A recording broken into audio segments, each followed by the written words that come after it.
आमदार महेश शिंदे आपल्याबरोबर आहेत. आपण जर पाहिलं तर आज शरद पवारांनी आंदोलन सुरू केलं आहे मार्केटवाडीपासून. म्हणजे गेले 2 ते 3 दिवसापासून हे आंदोलन सुरू होतं. आज शरद पवार त्या ठिकाणी भेट देत आहे आणि राहुल गांधीसुद्धा काही दिवसामध्ये तिथून आंदोलन सुरू करतात.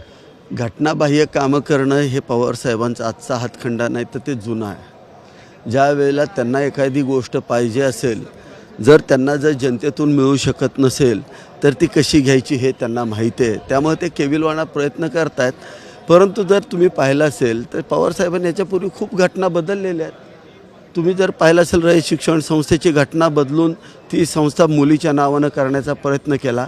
तसाच त्यांचा असा एक प्रयत्न असेल की आता काहीतरी घटनाबाह्य घडवून आपल्या पुरीला मुख्यमंत्री करता येतं का, असा थोडासा केविलवाणा प्रयत्न करतील ते. मंत्रिमंडळाचा विस्तार कधी आणि कधीपर्यंत? मी फार छोटा आहे.